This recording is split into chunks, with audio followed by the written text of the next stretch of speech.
প্ৰিয় দৰ্শকসকল আপোনালোকে চাই আছে ৰিয়েল ফেক্টছ আছাম ইতিমধ্যে যোৱাকালি আমি এটা ভিডিঅ' যোগে আপোনালোকক জনাইছিলোঁ যে শীঘ্ৰে প্ৰকাশ হ'ব জিটিপিজিটিৰ নিৰ্বাচিত প্ৰাৰ্থীৰ দ্বিতীয় তালিকা ইতিমধ্যে বিভিন্ন নিউজ চেনেল লগতে লোকেল নিউজ পেপাৰটো এই খবৰটো প্ৰকাশিত হৈছে আৰু বহুতো প্ৰাৰ্থীয়ে যেহেতু আশা কৰি আছিল যে দ্বিতীয় তালিকা প্ৰকাশ কৰিব নাই আৰু শিক্ষামন্ত্ৰী মহোদয়ও ইতিমধ্যে জনাইছিলে যে দ্বিতীয় তালিকা প্ৰকাশ কৰা হ'ব আৰু এডভাৰটাইজমেণ্টতো মেক্সিমাম দুখন মেৰিট লিষ্ট প্ৰকাশ কৰাৰ কথা জনাইছিলে বিজ্ঞাপনতো আছিল গতিকে বহুতে এটা প্ৰশ্ন এতিয়া সুধি আছে যে তৃতীয় মেধা তালিকা ওলাব নাই ইয়াৰ পিছত বা কোন কোন সাবজেক্ট বা কিমান কাষ্ট কেটেগৰি ওয়াইজ পিজিটিৰ সাবজেক্ট অনুসৰি বা গ্ৰেজুৱেট টিচাৰৰ ক্ষেত্ৰত সায়েন্স আৰ্টছ সংস্কৃত বা হিন্দী টিচাৰৰ ক্ষেত্ৰত কিমান মাৰ্কস কমিব পাৰে কিমান প্ৰাৰ্থীৰ কিমান নম্বৰ কমি থাকিলে বা কিমান নম্বৰলৈকে কমিলে তেওঁলোকৰ চান্স আছে এনেকুৱা ধৰণৰ বহুতো কমেন্ট কৰি আছে গতিকে আজি আপোনালোকক থুলমূলকৈ এটা আভাস দিবলৈ চেষ্টা কৰিম সমগ্ৰ ভিডিঅ'টোত গতিকে ভিডিঅ'টো স্কিপ নকৰাকৈ শেষলৈকে চাবলৈ অনুৰোধ জনালো ফাৰ্ষ্ট ফেজ ডকুমেন্ট ভেৰিফিকেশনত যেহেতু প্ৰথম ৰিজাল্ট দিছিলে পিজিটিৰ আৰু পিজিটিৰ ডকুমেন্ট ভেৰিফিকেশনত দেখা গৈছিল যে আসামিজ আৰু এডভান্স আসামিজত যথেষ্ট ৰিজেক্ট হৈছিল কাৰণ আসামিজ KKSSOUত কৃষ্ণকান্ত সন্দিকৈ ৰাজ্যিক মুক্ত বিশ্ববিদ্যালয়ৰ 4th সেমিষ্টাৰত যিসকল আছিল তেওঁলোকৰ পৰীক্ষা অনুষ্ঠিত হোৱা নাছিল আৰু যেহেতু 20 নৱেম্বৰ লাষ্ট ডেট দিয়া হৈছিল গতিকে বহুতো তেনেকৈ ৰিজেক্ট হ'ল আৰু বহুতো প্ৰাৰ্থীয়ে বিটিআৰতো যেটো আমাৰ জিটিপিজিটিৰ ৰিক্ৰুটমেন্ট হৈ গল চাকৰি পালে তাতো বহুতে কিন্তু আসামিজ এডভান্স আসামিজ পিজিটিত পোষ্ট বেছি আছিল বাবে তাতো বহুতে জয়েন কৰিলে গতিকে তেনেদৰে বহুতো পোষ্ট ভেকেন্ট হ'ব আৰু ৰিজেক্ট প্ৰায় 40-50 জন মান যেহেতু আসামিজ এডভান্স আসামিজত ওলাই যাব হেৰে আপোনালোকে যদি চাই আসামিজত প্ৰায় আপোনালোকে নতুনকৈ 80-90 জন মানে আপোনালোকে চাকৰি পাবলৈ সক্ষম হ'ব গতিকে কাষ্ট কেটেগৰি ওয়াইজ হেতু আগতেকে হিচাপটো কৈ দিব নোৱাৰি কাৰণ ওবিসি ৰিজেক্ট হৈছে নে বেছিকৈ এসসি ৰিজেক্ট হৈছে নে সেই অনুসৰি caste category wise cut off কমিব আৰু ইতিমধ্যে আমি এটা ৰিভাইজ কাট অফ বনাই থৈছিলো হেতু আপোনালোকে চাই ল'ব ডিটেইল আপোনালোকে জানিবলৈ হলে পুনৰ এটো ভিডিওত আমি হেখিনি কথা উল্লেখ নকৰো আৰু পিজিটিৰ অনলাইন যিবিলাক সাবজেক্ট আছিল advance Bengali botany chemistry education English history mathematics physics political science Sanskrit এইবিলাক সাবজেক্টত প্ৰায় 1 পৰা 10 জনৰ ভিতৰত ৰিজেক্ট হ'ব আৰু আপোনালোকে যদি তেনে ধৰণে 2-3 জন ওভাৰলেপিং বা বিটিআৰত গৈছে বুলিও ধৰি লয় তেনেহলে আপোনালোকে প্ৰায় 1 পৰা 10 জনেই আপোনালোকে ধৰি ৰাখক নতুনকৈ আপোনালোকৰ যাৰ 0.25 0.5 এনেকুৱা কমি আছে আপোনালোকৰ ভাগ্য অনুসৰি কাষ্ট কেটেগৰি অনুসৰি চাকৰি পাবলৈ সক্ষম হ'ব আৰু যেহেতু পুনৰ কৈছো যে বিটিআৰত নিযুক্তি যিসকলে পালে সেই পোষ্টসমূহত বহুতে পাই যাব আৰু এটা কথা যিসকল ৰিজাৰ্ভেশন পোষ্টত আপোনালোক আছে OBC SC ST P STH বা পিডব্লিউডি তেওঁলোকৰ কাট অফ অলপ বেছিকৈ কমিব গতিকে কাৰোবাৰ যদি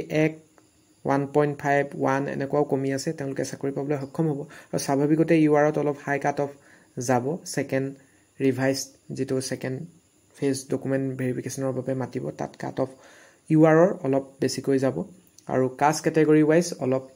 কমকে যাব গতিকে কাষ্ট কেটেগৰি ওয়াইজ অকমান পোৱা চান্সটো বেছি আছে ইউআৰতকৈ আৰু এই সম্পৰ্কত ইতিমধ্যে আমি এটা ভিডিও বনাই থৈছো ৰিভাইজ কাট অফ চাই লব আৰু জিটিৰ ক্ষেত্ৰত আপোনালোকে চাব যে ডকুমেন্ট ভেৰিফিকেশনৰ বাবে আপোনালোকে জানে যে 6236 গৰাকীক মতা হৈছিল আৰু যেহেতু 8000 সামথিং আছিল কিন্তু সম্পূৰ্ণ প্ৰাৰ্থী পোৱাই নগল আৰু ইয়াৰে 642 যেটো আমাৰ 642 টা পোষ্ট হিন্দীৰ বাবে আছিল সেই 642 টা পোষ্টৰ বাবে কিন্তু যেটো কেছ লাগি আছিল গতিকে ডকুমেন্ট ভেৰিফিকেশনৰ বাবে কাকোৱে মতা হোৱা নাছিল যিখিনি জিটি হিন্দী আছিল আৰু ইয়াতে আপোনালোকে যদি চাই ডিএসসি পিজিটি লৈ প্ৰায় 60 পৰা 100 জন আপোনালোকে ইয়াৰ পৰা গুছি যাব বুলি ধৰিব পাৰে কাৰণ 60 জন মানটো থাকিবই আৰু যদি তাতকৈ বেছি আপোনালোকে ধৰে যে বহুতে বোৰ্ড কোৱালিফাইড কৰি আছে কিন্তু তেওঁ জিটি ইতিমধ্যে ডকুমেন্ট ভেৰিফিকেশন কৰি আহিলে আৰু পইণ্টত এতিয়া কমি গল তেওঁ পিজিটি টুন আহি গল তেতিয়া কি হ'ব আকৌ তেওঁ প্ৰিফাৰেন্স বাছিবলৈ দিব আৰু তেওঁ তেতিয়া যেতিয়া ফাৰ্স্ট প্ৰিফাৰেন্স হিচাপে পিজিটি টু ৰাখিব তেতিয়া আকৌ হে জিটি পোষ্টটো তেওঁ যে ডকুমেন্ট ভেৰিফিকেশন কৰি আহিলে খালি হৈ যাব তেনেকুৱা সন্ধিক্ষণত থাৰ্ড এখন লিষ্ট ওলোৱাৰো সম্ভাৱনা নুই কৰিব নোৱাৰি কাৰণ মই আপোনালোকক লাষ্টত দেখাম যে তৃতীয় তালিকাৰ সম্ভাৱনা যথেষ্ট আছে কিন্তু কাৰণ এনেকুৱাকৈ কোনোবা এজন গ্ৰেজুৱেট টিচাৰ পোষ্টত তেওঁ ভেৰিফিকেশন কৰি আহিলে 0.25 ত তেওঁৰ পিজিটিত নাম অহা নাছিল কিন্তু এতিয়া কাট অফ কমাৰ ফলত তেওঁৰ নাম আহি গল আৰু তেওঁ পুনৰ প্ৰিফাৰেন্স বাছিবলৈ দিব তেওঁ পিজিটিত ফাৰ্ষ্ট প্ৰিফাৰেঞ্চ দিব লগালগ তেওঁ যে সেই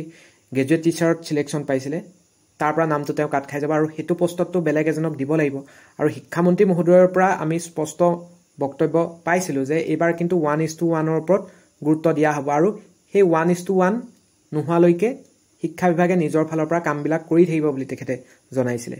সেই ফালৰ পৰা আপোনালোকে তৃতীয় তালিকাখনৰ সম্ভাৱনাও যথেষ্ট আছে ইয়াক নুই কৰিব নোৱাৰি আৰু গ্ৰেজুৱেট টিচাৰ হিচাপে বিটিআৰৰ যিখিনি চাকৰি আছিলে তাতো প্ৰায় 80-100 জনে জইন কৰিলে বুলি যদি ধৰে এপিয়াৰিং আৰু fake candidates graduate teacher document ভেৰিফিকেশ্যনত যদি ৰিজেক্ট হৈছে বুলি আপোনালোকে 120ৰ পৰা 150 জন আছে বুলি ধৰে আৰু অদাৰ জব ৰিলেটেড যিকোনো ক্ষেত্ৰত তেওঁলোকৰ ক্ৰাইটেৰিয়া ফুলফিলমেণ্ট নোহোৱা হওক বা বেলেগ জব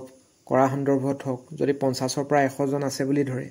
আৰু সায়েন্স মেথছৰ ক্ষেত্ৰততো আপোনালোকক অভাৰলেপৰ কথা কৈ আছিলোঁ যে বহুত কোৱালিফাইড হৈছে বহুতে প্ৰথমতে মেথছৰ গণ্ডগোল হৈ থকাৰ বাবে সাবজেক্ট কি লাগিব সেইটো কথা ভালকৈ বুজি নোপোৱাৰ বাবে সায়েন্স প্ৰিফাৰেঞ্চ কৰি ৰাখিছিলে ফাৰ্ষ্ট প্ৰিফাৰেঞ্চ হিচাপে কিন্তু পৰৱৰ্তী সময়ত তেওঁলোকে ৰিকুৱেষ্ট কৰি ক'লেগৈ যে আমাক ফাৰ্ষ্ট প্ৰিফাৰেঞ্চ হিচাপে মেথছেই লাগে গতিকে সেইটো বহুতে শুধৰাই ল'লে গতিকে স্বাভাৱিকতে সায়েন্স টিচাৰ যিখিনি গ্ৰেজুৱেট টিচাৰ সায়েন্স আছে তাত কাট অফ কমি যাব গতিকে তেনেকুৱা ক্ষেত্ৰত যথেষ্ট প্ৰাৰ্থী যিহেতু অভাৰলেপ কৰি ৰাখিছিলে 120ৰ পৰা 150 জন তেনেকুৱা যদি প্ৰাৰ্থী আছে বুলি ধৰে তেনেহ'লে 150 বা 100 জন প্ৰাৰ্থী নতুনকৈ তাত সোমাবলৈ চান্স পাব মেথছ বা সায়েন্সত আৰু আৰ্টছ আৰু মানে জিটি আৰ্টছ আৰু জিটি সংস্কৃতৰ ক্ষেত্ৰতো আপোনালোকে 20-30 জন যদি অভাৰলেপ আছিলে বুলি ধৰে কোনোবাই ফাৰ্ষ্ট প্ৰিফাৰেঞ্চ হিচাপে আৰ্টছ ৰাখিছে জিটি আৰ্টছ কোনোবাই জিটি সংস্কৃত ৰাখিছে তেনেহ'লেও আপোনালোকে নতুনকৈ 20-30 জনে চান্স পাব বুলি যদি ধৰে তেনেহ'লে টোটেল গোটেইকেইটাত আপোনালোকে 450 পৰা 630 মানে 450 to 600 গ্ৰেজুৱেট টিচাৰ নতুনকৈ আপোনালোকে সিলেকশ্যন লাভ কৰিবলৈ সক্ষম হ'ব আৰু ইয়াৰে ভিতৰত বহুত যিসকল যাব বিশেষকৈ পোষ্ট গ্ৰেজুৱেটৰ ক্ষেত্ৰত তেতিয়া কি হ'ব আকৌ পুনৰ তেওঁলোক গ্ৰেজুৱেট টিচাৰ যদি ভেৰিফিকেশ্যন কৰা প্ৰাৰ্থী হয় তেতিয়া তেওঁ যদি ফাৰ্ষ্ট প্ৰিফাৰেঞ্চ হিচাপে পিজিটিটো দি থৈ আহে আকৌ কিন্তু তেতিয়া খালী হৈ যাব এনেকুৱা এটা বাতাবৰণত তৃতীয় তালিকাৰ সম্ভাৱনা কিন্তু যথেষ্ট আছে আকৌ যে তৃতীয় তালিকা এখন ওলাব তাৰ সম্ভাৱনা আছে বিশেষকৈ আপোনালোকে যদি চাই জিটি আৰ্টছৰ পোষ্ট আছিলে 3426টা জিটি হিন্দীৰ আছিলে 642টা আৰু এতিয়ালৈকে জিটি হিন্দীৰ ৰিজাল্ট দিয়াই নাই ডকুমেণ্ট ভেৰিফিকেশ্যন ছেকেণ্ড ফেজ যিটো হ'ব তাৰ আগে হিন্দীৰ ৰিজাল্ট যদি দিয়ে বহুতৰ ক্ষেত্ৰত অভাৰলেপিঙো হৈ যাব পাৰে জিটি আৰ্টছ আৰু জিটি হিন্দীৰ ক্ষেত্ৰত গতিকে প্ৰিফাৰেঞ্চ সিলেকশ্যন যদি কৰিবলৈ দিয়ে জিটি হিন্দী বা জিটি আৰ্টছ বহুত কোৱালিফাইড কৰা যদি প্ৰাৰ্থী ওলাই যায় আৰু তেতিয়া পুনৰ এটা পোষ্ট খালী হৈ যাব যদি বহুত কেনেবাকৈ কোৱালিফাই কৰি যায় হিন্দী আৰু আৰ্টছত তেওঁ ফাৰ্ষ্ট প্ৰিফাৰেঞ্চ যেনিবা হিন্দী দি ৰাখি দিলে বা আৰ্টছ ৰাখি দিলে তেনেহ'লেতো এটা পোষ্ট খালী হ'ব আৰু তলৰ পৰা যিটো মই ক'লোঁ যে ডকুমেণ্ট ভেৰিফিকেশ্যন যেতিয়া কৰিলে তলৰ পৰা কেণ্ডিডেটছ ডকুমেণ্ট ভেৰিফিকেশ্যনত যেতিয়া নিৰ্বাচিত হ'ব তাতো এপিয়াৰিং ফেক কেণ্ডিডেটছ ওলাই যাব পাৰে ধৰক এতিয়া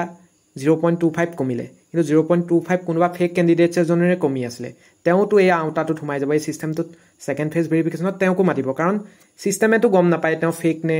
তেওঁ এপিয়াৰিং হৈ আছিলে নে সেইটোতো গম নাপায় কিন্তু তেওঁক মাতি দিব তেওঁ যদি 0.25 কমি আছে বা 0.50 কমি আছে তেওঁকো মাতিব লাগিব কাৰণ সেইটো যেতিয়া তেওঁলোকে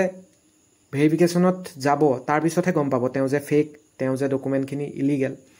বা তেওঁ যে এপিয়াৰিং 20 নৱেম্বৰ 2024ৰ পিছত তেওঁ কমপ্লিট কৰিছে ডিগ্ৰীটো তাৰ পিছতহে গম পাব গতিকে প্ৰাৰ্থীসকলকতো মাতি দিব গতিকে তেনেকুৱাও ভেৰিফিকেশ্যনত যেতিয়া আকৌ ৰিজেক্ট হ'ব তেনেকুৱা এটা প্ৰেক্ষাপটতো কিন্তু তৃতীয় তালিকা এখন দিয়াৰ প্ৰয়োজনীয়তা আছে গতিকে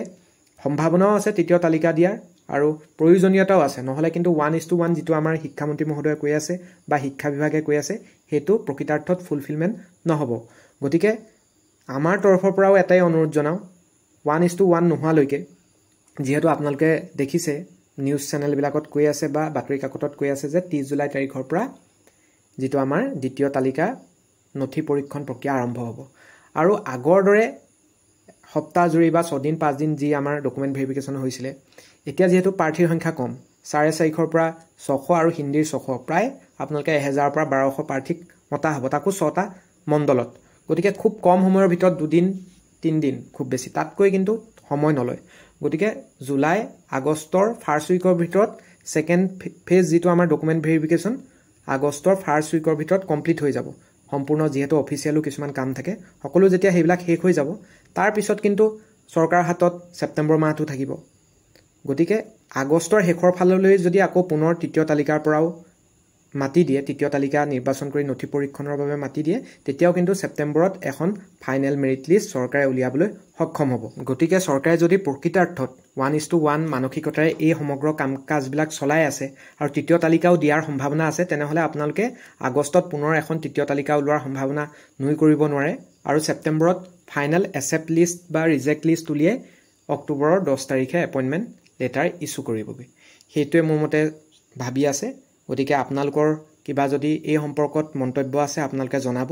আমাৰ যিখিনি দৃষ্টিভংগী সেইখিনিহে চেনেলত প্ৰকাশ কৰিবলৈ চেষ্টা কৰিছোঁ। আপোনালোকৰ কিবা কুৱেৰিজ থাকিলে বা কিবা নেতিবাচক ইতিবাচক যি আপোনালোকৰ কমেণ্ট আছে কমেণ্ট ছেকশ্যনত আপোনালোকে লিখিব। যিসকলে ফাৰ্ষ্ট ভিজিট কৰি আছে আমাৰ ৰিয়েল ফেক্টছ আছামটো ছাবস্ক্ৰাইব কৰি ল'ব আৰু গুৰুত্বপূৰ্ণ ইনফৰ্মেশ্যনসমূহৰ আপডেট পাই থাকিবৰ বাবে ছাবস্ক্ৰাইবৰ কাষত থকা বেল আইকনটো প্ৰেছ কৰি ল'বলৈ নাপাহৰিব। ধন্যবাদ।